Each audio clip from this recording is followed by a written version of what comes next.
Okay, so the pet spotlight video today will be on one of my favorite pets, the Vengeful Porcupette, who I have aptly named Hamlet.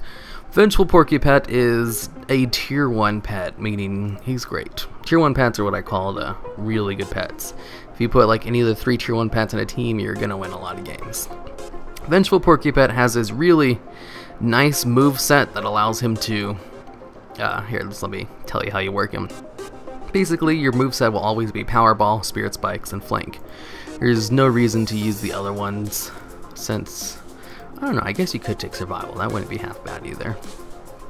What you do is, Powerball is this nice little move where it increases your speed by 20% every time you use it, and this speed increase is permanent for the rest of the match. So, at his base speed, he's pretty slow at 252, but after powerballing once, his speed goes up to like 290 or something, so he's pretty fast. He's able to outspeed like all slow pets. Use it twice, you're faster than all fast pets, 325 speed. Use it 3 times and you're almost as fast as birds. Use it 4 times and you're faster than all birds. So you'd have to use it quite a bit of times if you want to be faster than flying type pets. So flying type pets are kind of your counter because, well, you also do have Spirit Spikes. You can kind of counter them if you're faster than them, but your best bet is to try to get them below 50% health so you don't have to worry about it. Because you really don't want to Powerball 4 times because you might die by then. Because Powerball doesn't really hit that hard. Because what you want to do is you want to be faster than your opponent's pets, no matter what. Because your other 2 abilities rely on you being faster. But you do have the opportunity to do it, and once you're faster than your opponent, you'll be faster for the rest of the match, so you're free to switch as much as you want. And then you've got Spirit Spikes. Spirit Spikes, it has a 4-round cooldown, and what it does is reduces the damage by like 150. That's almost as much as a Shell Armor. Shell Armor is like around 200 damage reduction. But each time an attack is made against you, you deal 309 magic damage to your opponent, each time you take direct damage. So it reduces damage by about the amount of a flurry hit, around 150. So if they hit anything more than like a Powerball would be able to hit you through it. Basically, it reduces damage by a significant amount. 150 is nothing to laugh at. It's about as much damage as like a Haunt. And if you take damage through the Spirit Spikes, it reflects 300 damage. 300 damage is about the average amount of a basic attack. So see right here, Shadow Shock, it hits for 240 to 449 damage. So like in the middle, it's around 300. Deep Bite starts off at a really low value of 150, but can go up to 465. So middle value is around 300.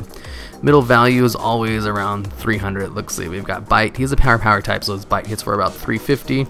His Bite hits for about 300 because his attack is about normal. So if you do get hit through your Spirit Spikes, which is possible since it doesn't reduce that much damage, but it does reduce an amount of damage where it is noticeable, you hit your opponent for basically a full basic attack's worth of damage, which is significant because not only are you taking less damage for the turn, but you're also doing damage to your opponent. And if you go faster than your opponent, Spirit Spikes is essentially up for 2 turns because it goes up the turn that you use it, and if your opponent hits you during that turn, they're getting some reflect damage, which is basically like attacking them like normal, plus you took less damage that turn. And then you have it on you for the next turn. If they decide to attack you again, you're doing more damage to them, another basic attack's worth of damage while taking less damage. Plus you can also use Flank. Flank, if you're faster than your opponent, will always hit an additional time, so it's always going to hit twice if you're faster, which is about 300 damage. Again, that's like basic attack. If it hits that 3rd time, you're doing some nice extra damage. So all you do is Spirit Spike. If they hit you twice through a Spirit Spike, you just did a crap ton of damage to your opponent while reducing a crap ton of damage through the reduced damage portion.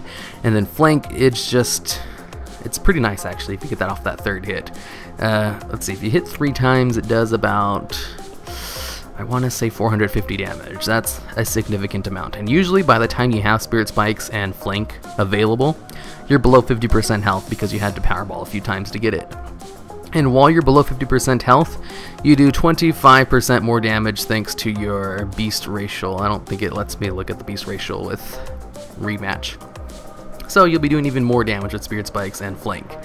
And he can stay below 50% health for a long time because Spirit Spikes, like I said, reduces damage by a significant amount. And usually after Spirit Spikes is on cooldown, you switch him out. You do a lot of switches with Hamlet. And it doesn't sound like it's good, but in practice, it works out very well. And I totally forgot to mention how you get this pet.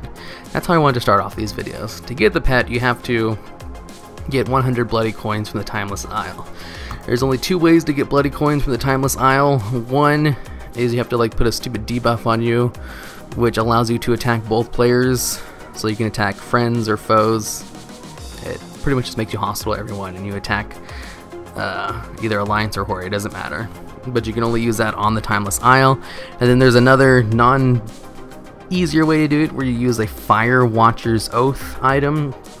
10-minute cooldown gives you a buff where just killing players like normal, like in Battlegrounds or Asheran or whatever. The big thing is you can actually use that one in Battlegrounds.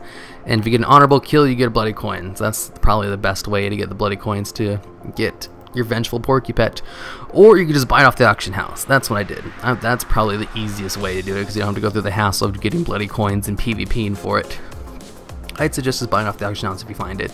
There's only one breed, so it's not really that difficult. If you see it on the auction house, you can buy it, and it will be the only breed, which is a pretty nice breed, because you do want a tanky pet. He almost has 1600 health, which is pretty nice for PvP, because you do want pets with high health in PvP.